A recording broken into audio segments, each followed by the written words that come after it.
Hi guys! Have a nice day and thank you for watching English Caravan. Today, ang pag-uusapan natin ay ang 4 bad habits of Filipino OFW families.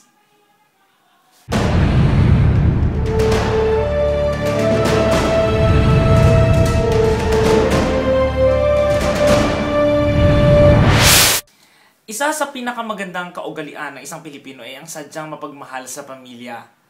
At tayo mga Pilipino, handang magsakripisyo ng ating buhay for the sake of our family, and willing tayong mga ibang bansa para lang mabigyan natin ng magandang kinabukasan ang pamilya natin.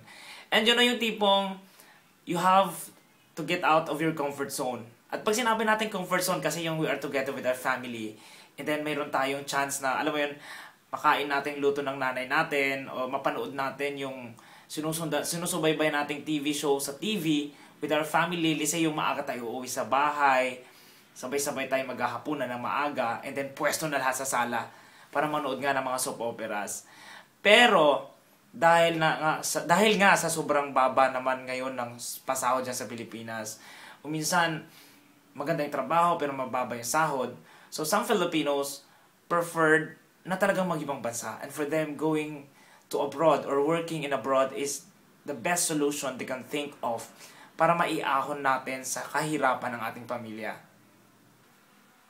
At saka totoo naman yun na kapag meron kang isang miyembro ng pamilya nyo na nasa ibang bansa, kahit paano babawasan ang problema ng pamilya, lalo na yung pag-aaral ng mga kapatid, ng mga pamangkin, pati yung hospitalization ng kung sino mga may sakit sa pamilya, or yung mga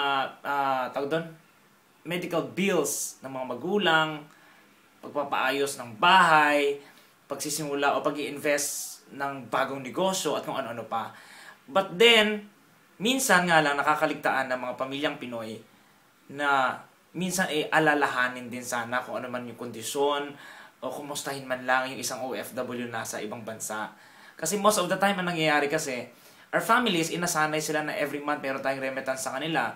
And the concern is, sana lumaki pa yung padala mo. Sana, kailangan nating dagdagan yung negosyo. O sana, ganito, ganyan. So parang, most of the time, ang nangyayari, tayo ng mga OFW, mahal natin yung pamilya natin sa Pilipinas, and we are willing to give everything we have. Minsan nga, konti na lang natitira sa sahod natin for ourselves. Ang importante kasi sa atin is mapadalhan natin sila. Alam mo yun, parang alam natin na we have too much of problem in the Philippines, especially yung pamilya natin, nanggaling tayo sa hirap, maraming utang, etc. etc. Pero minsan nakakainis lang isipin that our family members in the Philippines doesn't understand yung pangangailangan natin na kumustahin man lang tayo there. They should be there for us also, na i-comfort tayo na may mga time na maho-homesick tayo, malulungkot tayo, may miss natin yung bonding with them. Ang nangyayari minsan, hindi natin alam, natutolerate na pala natin na meron na palang bad habit itong mga pamilya natin nasa Pilipinas. Okay, so yung number 1 bad habit of Filipino OFW families is that only talks money on the phone. Okay? Right now kasi guys, hindi siya kailangan literal na phone, okay? I know there are some OFWs gawa nga na mas makakatipid gumamit ng Skype o ng Yahoo chat.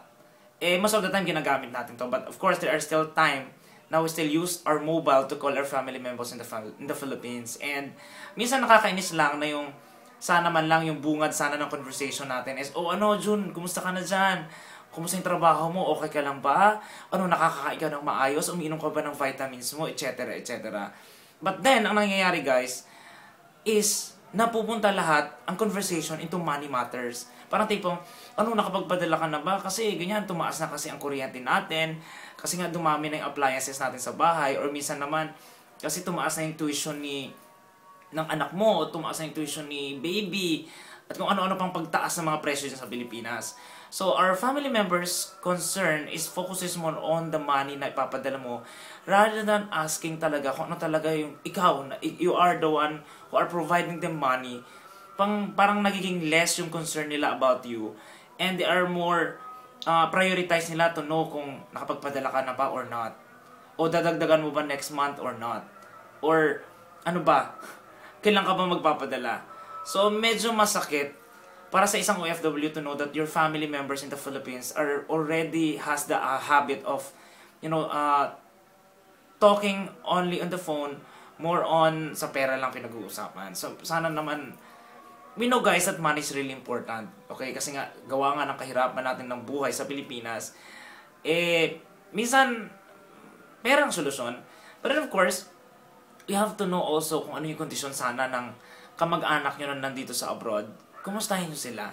Motivate them. And tell them na we understand kung, let's say, may mga times man na mag-feel siya sa pagpapadala o lumiit man minsan, you guys should understand this person. Kasi syempre tao rin yan, napupuyat, napapagod, napapagalitan sa trabaho, minsan kailangan din niya ng isang pamilyang karamay. Okay, and the next one is accuse OFW relative when she or he fails to send money on time. Okay guys, there are times where hindi natin may kakaila that even companies here and abroad, minsan nadidelay yung sahod, or maybe because tumapat sa weekend, etc. etc. Or minsan worse, talagang minsan hindi nagbibigay ng pasahod yung company.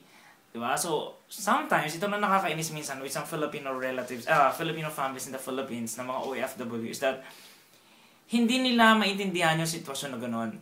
What they want is kailangan ipadala mo ng pera by all means. Parang tipong gano'n. And ang masama doon, let's say, if you fail to send money on time, o minsan of course, kahit tayo mga OFW, hindi natin hawak kasi kung kailan tayo pasasahurin or not. But then, ang hindi lang talaga maganda dito minsan is yung tipong minsan inaakusahan tayo ng hindi maganda ng kapamilya natin. For example, sa mga babae, sasabihin na, o saan mo nang winaldas yung pera mo, baka naman kasi nanlalalaki ka dyan. Baka naman kasi, alam mo yung tipong ganon. So, mga dirty minds are there for you. Alam mo yun, dudumi naman ng utak nyo. Or for example, sa mga guys naman, o baka naman dyan, bumili ka na naman ng gadget dyan. Baka inuna mo na naman yung gadget mo. Baka inuna mo naman yung photography habit mo na yan. Hobby mo na yan. Yung tipong ganon. So, they are not concerned on, bakit hindi ka nagpadala? May problema ba? Bakit, na-delay yung padala mo ngayon? Anong nangyari? Okay ka lang ba dyan? May pagkain ka pa ba? Kasi, sumahod ka ba? Instead of asking questions like that, they are more focused on, ano bang ginawa mo? Baka naman waldas ka ng waldas dyan, hindi mo iisip ang pamilya mo dito. Ikaw nagpapakasarap ka dyan sa abroad. Samantalang kami dito nagugutom, pero pinapadala mo naman every month is 25,000. Di ba parang magutom pa sila? So, medyo nakakalungkot yung ganong kaugalian ng mga OFW families na nasa Pilipinas na talagang minsan, nakakainis. And the next one is bring along neighbors and fifth-degree relatives on a family vacation. Okay, kahit hindi literal na bakasyon, kahit whatever occasion na meron sa Pilipinas, yung families natin sa Pilipinas are masyadong friendly. Yung tipong, okay, why do they have to invite all the relatives na kilala nila sa Pilipinas? Because they know that hindi naman silang gagastos kasi for that occasion. Tayo namang mga OFW na nandito sa ibang bansa ang magpapadala para sa pagkain, etc. etc. na pang happy-happy nilang lahat. You know what guys, family vacation is also important for our family in the Philippines, of course, for them to enjoy also yung buhay nila dyan. And masaya tayo to know na, si nanay tsaka si tatay, mapupunta ko sa Boracay. Kung ano-ano pa. But then the worst part is, kung makapag-imbita naman sila ng mga isasama nila sa mga ganong okasyon, akala mo naman politiko na tipong tatakbo sa susunod na halalan at kailangan maging friendly o maging Mr. and Miss Friendship sila sa lahat ng mga kadugo nila dyan sa Pilipinas. Well guys, we have to consider also yung AFW situation. For example, kung budget talaga ng kamag-anak nyo dito sa ibang bansa is not really that big to give you a family vacation, isa na naman guys, you have to know, you have to adjust, you have to budget. Diba? Kasi parang, of course, you are privileged na nga, nabibigyan ka ng anak mo na magbakasyon kayo sa Boracay na, o punta kayo ng Palawan.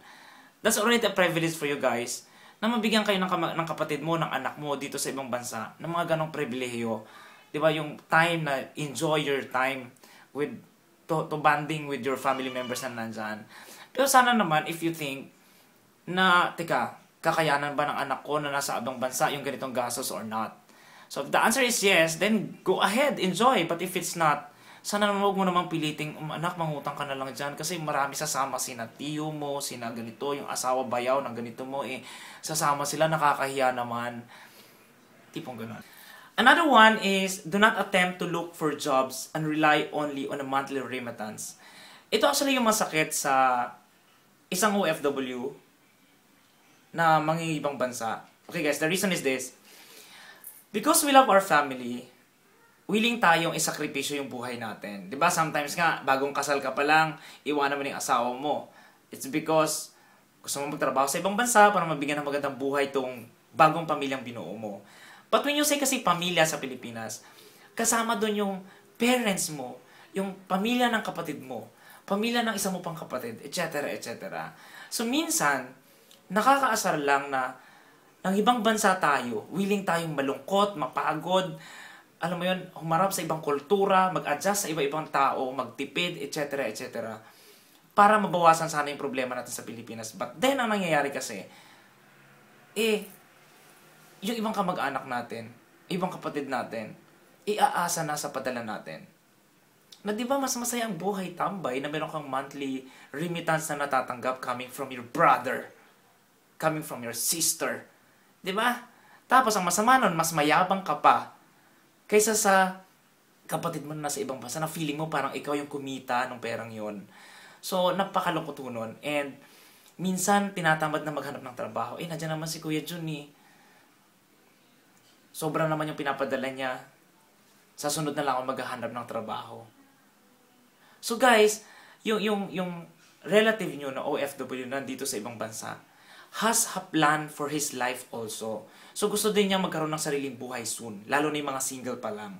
Or sabihin natin sa may mga asawa na, of course, gusto nila magkaroon din ng magandang future sa magiging anak niya, etc. etc. So guys, sana ang isipin na lang ng mga pamilya natin na nasa Pilipinas is, kung meron na tayong remittance na pinapadala sa kanila, they have to be thankful na kahit pa paano, merong nag-a-adjust na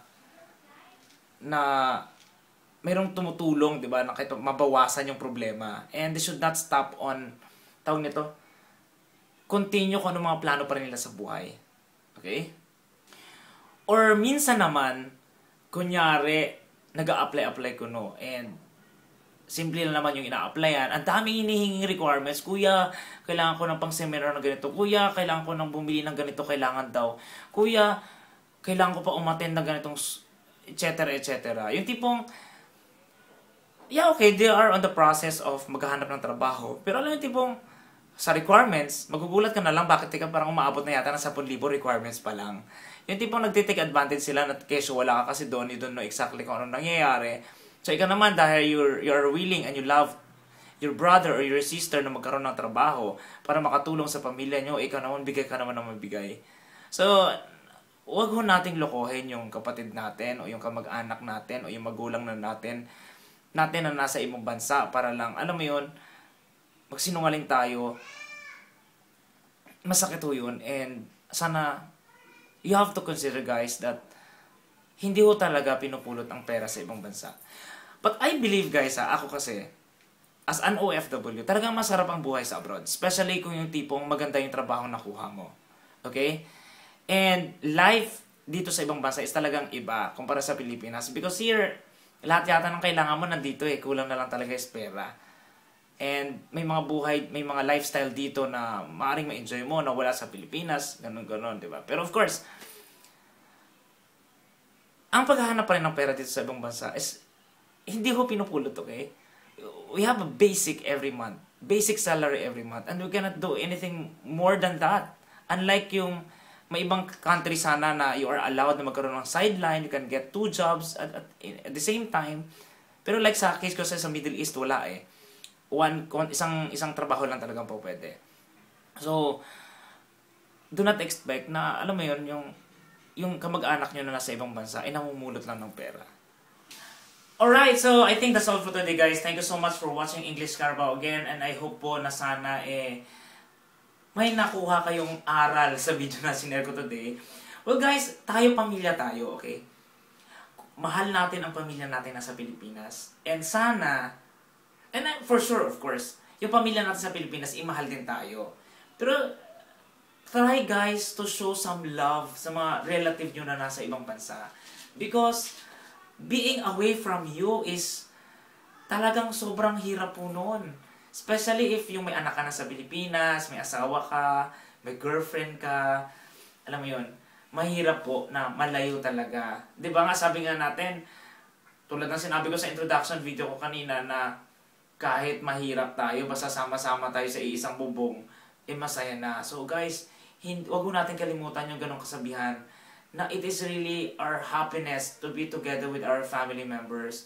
But then, going abroad and work is ibig sabihin, I'm not with you. I'm very far from you, and yung feeling na ganon is mahirap po.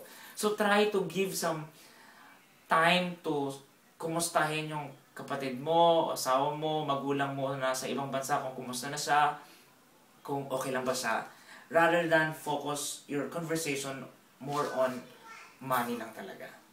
So yun lang guys, thank you so much for watching English Carmo again. Ciao for now, don't forget to pray, okay? Para i-bless po tayo lahat ni Lord. And yun lang guys, ciao!